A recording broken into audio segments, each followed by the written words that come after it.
Bonjour à tous et à toutes. Alors, aujourd'hui, certains d'entre vous vont peut-être être amenés à complètement revoir les fondements de leur soi-disant relation avec Dieu. Vous savez, d'habitude, lorsqu'on dit qu'on est en relation avec Dieu, c'est beaucoup plus parce qu'on est habitué à demander. Hein? À demander. Alors, aujourd'hui, plutôt que de venir dire à Dieu « donne, donne », comme une sangsue, comme un mendiant, je vais vous inviter à dire aujourd'hui à Dieu « prends, prends ». Vous allez peut-être devoir, pour la première fois dans votre vie, pour certains, donner, mais alors réellement donner à Dieu. Parce qu'il y a plus de joie à donner qu'à recevoir. C'est la parole de Dieu qui nous le dit dans Acte 20 au verset 35. Et donc ça marche non seulement pour notre prochain, avec notre prochain, mais ça marche même avec Dieu. Alors nous allons regarder, lire dans nos Bibles, dans le livre de la Genèse. Nous allons aller dans le livre de la Genèse, au début de la Bible. Genèse au chapitre 4. Genèse au chapitre 4. Nous allons lire les versets 1 au verset 5. Donc nous allons lire les 5 premiers versets. Adam connut Ève, sa femme.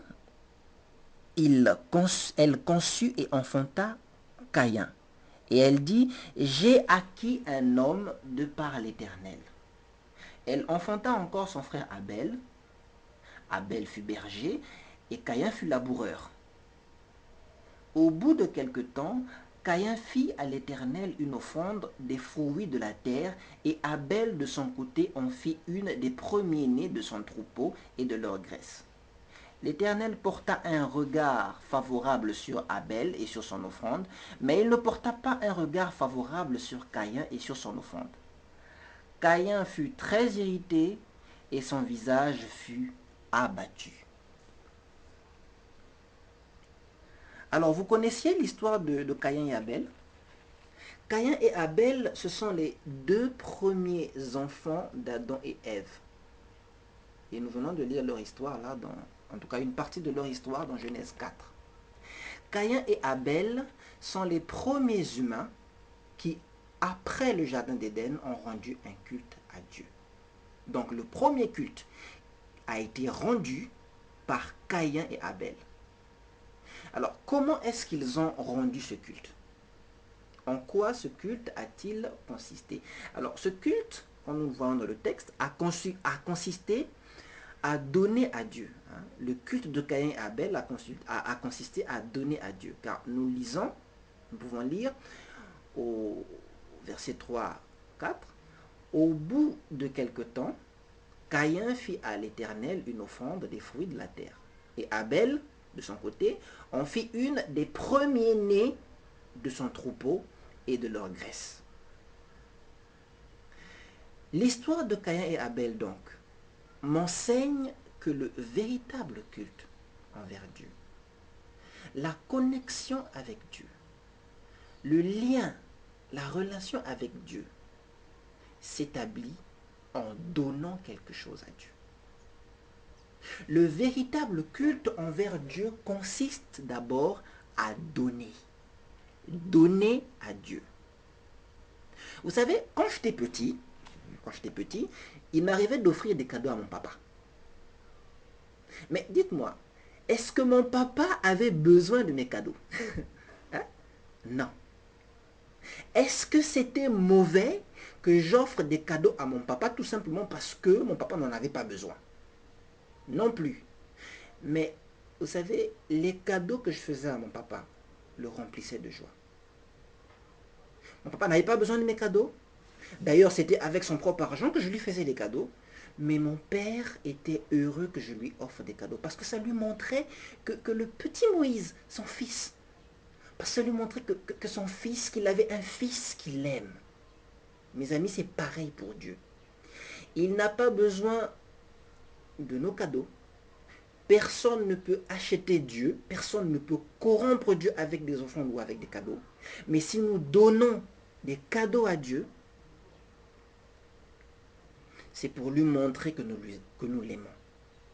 C'est pour donner de la valeur à notre relation avec Dieu.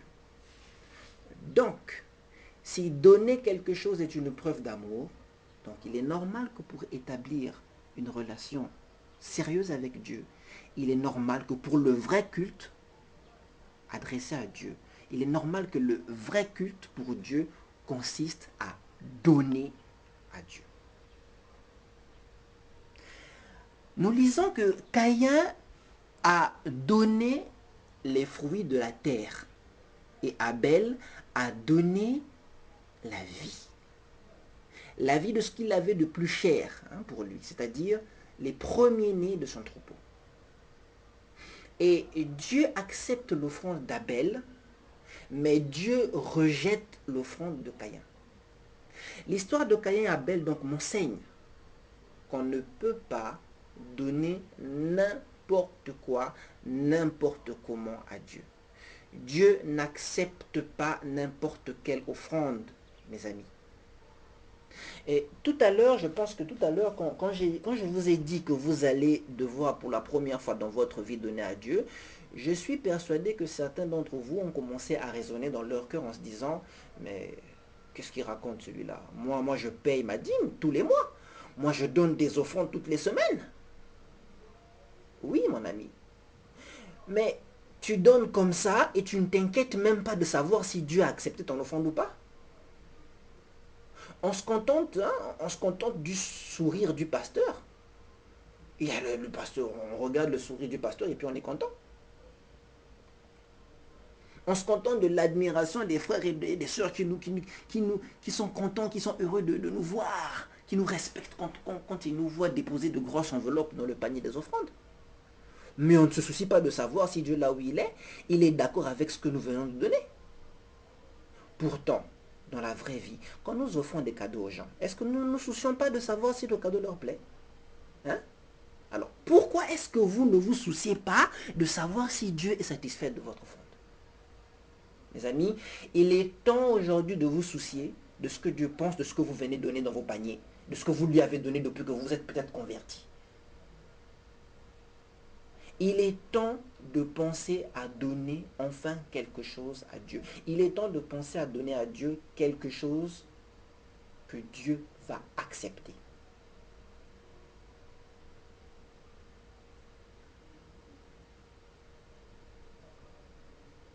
Alors, qu'est-ce que nous allons donner à Dieu pour lui rendre le culte qu'il mérite, le culte qu'on lui doit, le culte qui lui revient?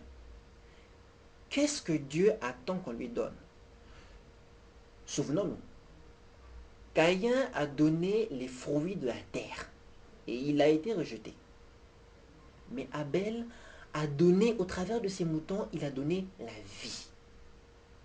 Et il a été agréé. Alors, nous trouvons la réponse dans Romains 12. Romains au chapitre 12, Romains au chapitre 12, les versets 1 à 2. Romains chapitre 12, versets 1 à 2. Je vous exhorte donc, frères, par les compassions de Dieu, à offrir vos corps comme un sacrifice vivant, saint, agréable à Dieu, ce qui sera de votre part un culte raisonnable. Ne vous conformez pas au siècle présent, mais soyez transformés par le renouvellement de votre intelligence, afin que vous discerniez quelle est la volonté de Dieu, ce qui est bon, agréable et parfait. Voilà donc ce que Dieu veut que nous lui donnons. Toute notre personne, à commencer par notre cœur. Oui, notre cœur. La partie qui est invisible là, notre cœur. Parce que si on regarde bien le passage que je viens de lire là, Romains 12, Dieu nous demande de lui donner nos corps comme des sacrifices vivants. Hein? comme des sacrifices vivants. Et vous savez que c'est l'esprit qui donne la vie. Comme des sacrifices vivants, pas morts. Pas morts. Donc nous donnons nos corps avec ce qu'il y a dedans, notre cœur, nos pensées et nos esprits. Donnez votre personne dans sa totalité à Dieu, à commencer par votre cœur. Je le dis parce qu'il y a des gens qui donnent leur cœur à Dieu, leur corps à Dieu, je voulais dire, leur corps à Dieu, sans donner leur cœur. Parce que, mes amis, si vous vous installez et que vous vous mettez à pratiquer un rapport sexuel dans votre tête, même si vous êtes vierge depuis votre conversion, votre cœur, il n'appartient pas à Jésus. Si vous dites, j'ai donné ma vie à Jésus, et que dans votre tête, vous cultivez des fantasmes, que vous préparez vos futurs mensonges. Vous savez qu'il y a des gens qui prennent du temps pour préparer leurs mensonges. Vous élaborez des plans de vengeance. Pour se venger, il faut calculer dans sa tête. Envers telle ou telle personne qui vous a fait du mal. Vous êtes là tout le temps à repasser dans votre tête comment est-ce qu'on vous a fait du mal et comment est-ce que vous voulez vous venger. Comment vous allez mentir pour vous sortir de telle ou de telle situation difficile. Quel est le plan bizarre que vous allez monter pour obtenir quelque chose que vous avez convoité? Mes amis, si c'est tout ce qui se trimballe dans votre tête, vous n'avez pas encore donné votre cœur à Jésus. En fait, vous ne lui avez rien donné. Parce qu'on n'a rien donné quand on n'a pas tout donné. Mes amis, soumettez vos pensées à Jésus. Obéissez dans votre tête comme vous obéissez dans votre corps à la parole de Dieu. Et vous savez que les pensées sont quelque chose de très têtu. Les pensées sont très têtues. Et c'est un combat que de vouloir contrôler, vraiment soumettre ces pensées à Dieu. C'est une lutte.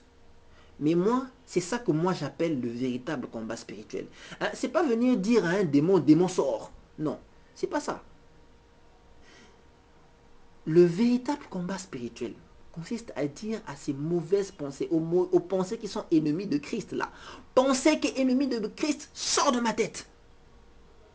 Parce que, mes chers frères, la plupart des démons ne vont être attirés que par l'odeur des mauvaises pensées que vous cultivez dans votre tête.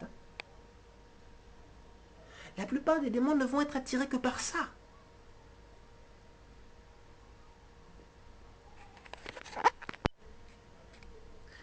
Ils ne vont être attirés que par ça. Est-ce que vous avez déjà entendu parler de ce qu'on appelle les droits de passage? Les droits de passage. Bon, alors je vais vous raconter une petite histoire pour illustrer. Et ça va vous... et vraiment, j'espère que ça va vous aider à comprendre, à saisir.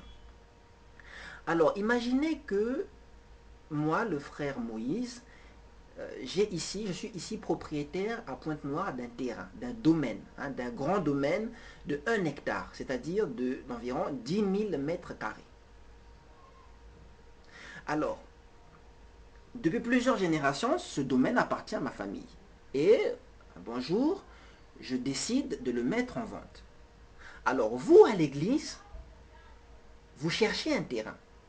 Et je ne sais pas par quel moyen, vous apprenez que, oh, le frère Moïse vend un terrain. Alors tout de suite, vous prenez le téléphone et vous m'appelez. Mais frère Moïse, allô, oui, moi je viens d'apprendre que tu vends un terrain. Tu sais, frère Moïse, moi j'ai économisé et économisé. Et maintenant, j'ai l'argent et j'ai pas de terrain. Et j'ai même communiqué des sujets de prière à l'église. Tu savais que j'avais besoin d'un terrain. Pourquoi tu ne m'as pas dit que tu vends un terrain? Frère, écoute. Moi, j'ai l'argent. Toi, tu vends le terrain. Dis-moi ton prix. Dis-moi quel est ton prix. Et moi, je vais acheter ton terrain. Bon, alors, bien entendu, quand le frère me demande mon prix comme ça, le frère sait que le frère Moïse est un frère évangélique. Et comme le frère Moïse est un frère évangélique, c'est sûr qu'il va me donner un prix évangélique. Alors, au téléphone, je lui donne un prix. Je lui donne un prix. Et il est tellement content de ce prix qu'il ne prend même pas le temps de m'écouter. Il ne me laisse pas le temps de continuer. Il me dit, bon alors, frère, attends tout de suite, je viens avec l'homme de loi pour qu'on puisse signer les papiers. J'arrive. Et il raccroche. Alors le frère finalement arrive chez moi et je suis quand même un peu embêté. Alors je suis obligé de lui dire, bon frère, écoute, dans ton enthousiasme, tu ne m'as pas laissé le temps de t'expliquer certaines choses. Parce que vois-tu, le terrain que tu veux acheter, le terrain que je vends, c'est un terrain qui avant moi a appartenu à mon papa. Avant mon papa, ce terrain a appartenu à mon grand-papa. Et avant mon grand-papa, ce terrain a appartenu à mon arrière-grand-papa. Tu vois, toute ma famille, toute ma vie s'est passée en relation, en rapport avec ce terrain. Et tu ne peux pas savoir quelle douleur j'ai de me séparer de ce terrain. Mais je ne peux pas faire autrement, j'ai besoin d'argent. Alors, j'accepte de te vendre ce terrain, mais à une condition. Il faut que dans ce terrain-là, tu me réserves 100 mètres carrés. 100 petits mètres carrés. Qu'est-ce que c'est 100 mètres carrés dans un terrain de 10 000 mètres carrés? Alors, bien sûr, le frère va me répondre, mais frère Moïse, tu es mon frère. On peut s'arranger. Ce n'est rien. 100 mètres carrés, c'est quoi? Je peux te donner les 100 mètres carrés. Tu peux garder les 100 mètres carrés. Je dis à mon frère, mais frère, je suis obligé d'aller un peu plus loin dans mon raisonnement. Peut-être que tu penses que tu vas me donner les 100 mètres carrés dans un petit coin à côté de la ruelle. Bon, mais tu sais, mais moi quand je viendrai plus tard avec ma famille, avec mes enfants, moi je veux pouvoir voir mon terrain correctement. Si tu me mets dans un coin, d'un côté je vais voir la rue, mais de l'autre côté je veux voir des choses qui ne m'intéressent pas du tout. Moi j'accepte de te vendre mon terrain si tu me donnes les 100 mètres carrés, préparez-vous bien, au milieu des 10 000 mètres carrés, tout au milieu là, à l'intérieur. Vous comprenez l'histoire? Vous comprenez ce que ça implique? Alors, je ne sais pas vraiment quelles sont les lois au Congo, mais je sais qu'en France, personne n'acceptera d'acheter ce terrain-là. Bon, mais je pense qu'au Congo, quand même, on a l'habitude de copier ce qui se passe en France. Alors, donc, je crois que les règles au Congo sont pareilles.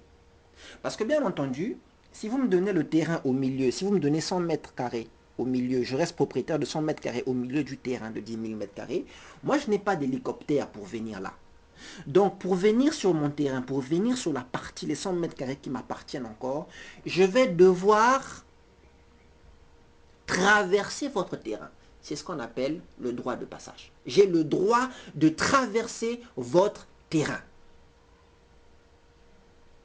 Mes amis, c'est une parabole. Si vous continuez à garder vos pensées pour vous, en vous disant que Dieu n'a pas besoin de dominer sur mes pensées, si vous gardez le contrôle sur vos pensées en ne les soumettant pas à Dieu,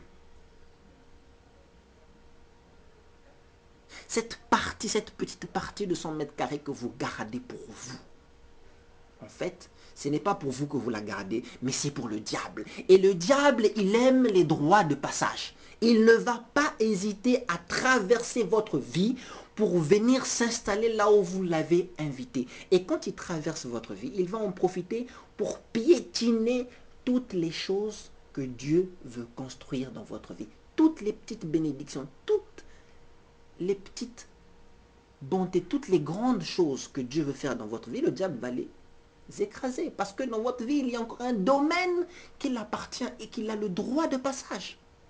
Mes amis, le diable aime les droits de passage. Tu ne commets pas la fornication dans ton cœur, ne la commets pas dans tes pensées non plus. Tu ne pratiques pas le péché dans ton corps, ne pratique pas non plus le péché dans ta tête. Ne prends pas plaisir à pratiquer le péché dans ta tête. Car si le Seigneur n'est pas chez toi le Seigneur de tout, Le Seigneur n'est donc pas le Seigneur, il est donc le Seigneur de rien du tout. Réformez vos cœurs, mes amis. Réformons nos cœurs. Faisons passer la grande réforme dans nos têtes, dans nos pensées. Donnons à Dieu toute notre personne sans rien garder pour nous. Donnez à Dieu toute votre personne sans rien garder pour nous. Mes amis, parce que vous savez, la plupart du temps, nous sommes tentés. Nous sommes tentés d'accuser Dieu, de dire à Dieu, Dieu, tu n'accomplis pas tes promesses. Dieu, est-ce que tu existes vraiment? Je ne vois pas ce que tu fais dans ma vie. Mes amis, je vais devoir vous raconter une autre histoire pour vous aider à comprendre ce qui se passe. Quand j'étais petit, je jouais aux billes et j'aimais jouer aux billes. C'est une histoire fictive. Hein? Quand j'étais petit, j'aimais jouer aux billes. Et dans le quartier, j'étais pas très fort. Hein? J'étais pas très fort dans le quartier. J'étais pas très bon dans le quartier. J'étais pas très bon aux billes. Je sais qu'il y a des experts, mais moi, on me bouffait toujours mes billes. Et il y avait un garçon dans notre quartier qui s'appelait Jacques. Et il avait une grosse bille. Une grosse bille bleue. Une belle et grosse bille bleue. Alors cette bille-là, il l'aimait. Alors vraiment, il l'aimait. Il ne jouait jamais la bille là, hein. Il ne la jouait jamais. Quand on l'appelait pour venir jouer aux billes, vraiment, il ne venait jamais, il la jouait jamais. Et cette bille, la nuit, quand il dormait, il aimait la caresser, il aimait la chouchouter, vraiment il l'aimait. Hein. C'était l'amour de sa vie. C'était l'amour de sa vie. Il connaissait bien sa bille, il connaissait tous les petits trous, les petits trucs qu'il y avait, les petites fissures, il la connaissait parfaitement bien. Et dans le quartier, on avait aussi une fille. Donc Jacques, donc c'est notre ami qui avait la bille. Et il y avait une fille qu'on appelait Darina dans le quartier. Alors le papa de cette fille-là travaillait dans un supermarché. Donc souvent, elle avait souvent des articles hein, assez rares qu'on ne vendait pas dans tous les magasins, dans n'importe quel magasin. Alors un jour, Jacques, notre ami avec la grosse bille, étant en train de jouer avec Darina. Alors, au bout d'un moment, Darina avait des chocolats. Elle va sortir un paquet de chocolats. Et vous savez, les chocolats ont réussi à faire chez notre ami Jacques quelque chose que les billes ne font pas. Jacques a commencé à voir la salive qui coulait. Il commençait à saliver, il commençait à avaler la salive. Et vous savez, les petites filles, hein, déjà toutes petites là, elles savent reconnaître ce qui se passe chez les garçons. Hein. Et elle a regardé Jacques, elle savait que celui-là, là, il s'intéresse à mes billes, il s'intéresse à mes chocolats. Alors comme la petite savait que Jacques se promenait toujours avec des billes, alors elle va dire à Jacques, alors Jacques, écoute, je te donne tous mes chocolats si tu me donnes toutes tes billes. Ah Jacques était trop content. Jacques était trop content. Il répond tout de suite, oui. Mais au dernier moment, il se souvient que dans sa bille, il y a la grosse bille bleue. Ah dans son petit paquet de billes dans les poches, il y a la grosse bille bleue. Ah c'est grave. Après, Jacques a maintenant une idée. Ça se passe très vite dans sa tête. Hein. Tac Jacques a maintenant une idée. Et il se dit, oh, et au fait, mais la bille bleue là, la grosse bille bleue, il la connaît. Hein? Il la connaît, il connaît toutes les fissures, il sait tout ce qu'il y a dans cette bille là. Alors, il accepte, il met la main dans la poche et il commence une grande manœuvre. Allez, la bille, hein, il touche les billes, il caresse les billes. Après, il a fini par la trouver. Hein, il isole la bille. Il prend les autres billes qui restent. Après, il prend ses billes. Il le donne à Darina. Darina, voici mes billes, donne-moi les chocolats. Et Darina donne les chocolats à Jacques. Jacques saute sur les chocolats, il commence à manger les chocolats, il mange, et puis après, un bout d'un moment, il s'arrête, il se retourne. Il dit, hé, Darina, attends, ne bouge pas. Darina se dit, mais qu'est-ce qui se passe? Darina, est-ce que tu es sûr que tu m'as donné tout? Alors vraiment, tous tes chocolats, fouille-moi de poche. Est-ce que tu m'as donné tous tes chocolats? Mes amis, nous aimons accuser Dieu de nos propres infidélités. Nous aimons accuser Dieu de nos propres infidélités. Nous disons à Dieu qu'il ne tient pas toutes ses promesses, alors que même dans nos poches, il y a une bille bleue que nous gardons pour nous. Mes amis, regardez ce que Dieu nous a donné. Regardez ce que Dieu nous a donné. Dieu nous a donné la vie. Il nous a donné le souffle de vie. Même quand nous étions païens, Dieu a pris soin de nous. Il y a des païens dans la vie de qui Dieu a fait des miracles. Il y a des gens qui disent fièrement, moi je suis pécheur, moi je ne vais pas à l'église. Mais Dieu fait des miracles dans leur vie tous les jours. Dieu leur donne des sujets de joie. Dieu leur donne à manger. Dieu leur permet de trouver du travail. Dieu leur permet même parfois de se marier. Tous les jours, Dieu nous fait du bien. Mais non seulement ça. Dieu nous a donné sa parole. Dieu nous a donné sa parole. Il nous a envoyé des prophètes, ceux qui ont écrit l'Ancien et le Nouveau Testament. Mais vous savez, Dieu a tout donné. Dieu a absolument tout donné quand il a donné Jésus-Christ. Dieu n'a pas gardé de billes bleues dans sa poche. Il a vraiment tout donné quand il a donné Jésus-Christ, mes amis.